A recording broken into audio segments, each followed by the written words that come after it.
ស្ត្រីដែលមានសញ្ញាទាំង5នេះគឺប្រមានថារាងកាយចាប់ផ្ដើមចាស់លឿនតូរ៉ាខ្លាំងដូចខ្លាចេញពីរុងប្រេងរំអិលតូរ៉ាផលិតតាមស្តង់ដារប្រទេសជប៉ុន1ប៉ោងពោះនៃផ្នែកខាងក្រោមសញ្ញាធម្មតាមួយនៃការភាពចាស់គឺពោះផ្នែកខាងក្រោមកាន់តែធំហើយមានខ្លាញ់ក្បាលពោះច្រើនហេតុផលសម្រាប់ការផ្លាស់ប្ដូរនេះគឺដោយសារតែអត្រានៃការរំលាយអាហាររបស់រាងកាយធ្លាក់ចុះប៉ះពាល់ដល់មុខងារនៃរំខានអាហារស្រូបយកនៅក្នុងពោះវៀនស្ត្រីកាន់តែចាស់មុខងារនៃសរីរាង្គកាយរបស់នាងគឺកាន់តែធ្លាក់ចុះហើយការនៃរំលាយអាហាររបស់នាងក៏មិនល្អដូចមុនដែរការថយចុះនៃអត្រានៃការរំលាយអាហារនិងការបំបែកនៃជាតិខ្លាញ់នៅក្នុងពោះវៀននឹងធ្វើឲ្យមានជាតិខ្លាញ់និងជាតិពុលច្រើនកកកុញនៅក្នុងខ្លួន2គឺល្បឿនដើរយឺតជាងមុនស្ត្រីមុនអាយុ30ឆ្នាំបានរកឃើញថាល្បឿនដើររបស់ពួកគេយឺតជាងមុននេះគឺជាសញ្ញាដំបូងដែលបង្ហាញថាអ្នកកាន់តែចាស់ទៅហើយលើពីនេះ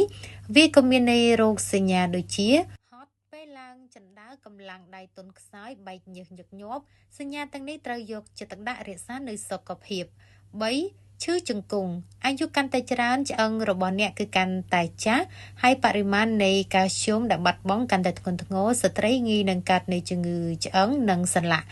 ការស្ទាបស្ទង់នៃមតិបង្ហាញថាអត្រានៃជំងឺរលាកសន្លាក់ឆ្អឹងចំពោះស្ត្រីគឺខ្ពស់ជាងបុរស10ដងដោយសារតែស្ត្រីគឺឆ្លងកាត់នៃការអស់រដូវធ្វើឲ្យអបម៉ូនថយចុះភ្លាមពន្លឿននៃដំណើរការនៃការបាត់បង់នៃជាតិកាល់ស្យូមធ្វើឲ្យសន្លាក់ជង្គង់ងាយនឹងឈឺចាប់មិនថាតែស្ត្រីវ័យណាក៏ដោយគ្រាន់តែមានអារម្មណ៍ថាជង្គង់របស់នាងឈឺញឹកញាប់គឺជាសញ្ញានៃភាពចាស់នាងត្រូវតែបន្ថែមនៃកាល់ស្យូមឲ្យបានឆាប់ដែលអាចធ្វើទៅបាននិងត្រូវពន្លឺព្រះអាទិត្យឲ្យបានច្រើនជាងការបន្ថែមនៃវីតាមីន D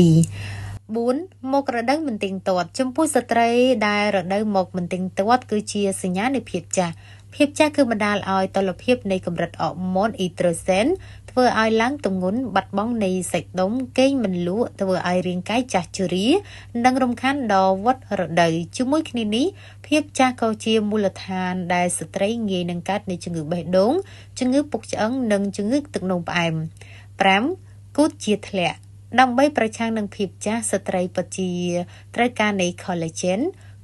មិនត្រឹមតែធ្វើឲ្យមុខរបស់យើងកាន់តែតឹងណែននិងមានភាពយឺតប៉ុណ្ណោះទេប៉ុន្តែថែមទាំងអាចធ្វើឲ្យសាច់ដុំគ្រប់ផ្នែកនៃរាងកាយគឺមានភាពទន់និងរឹងមាំជាពិសេសគឺឆ្អឹង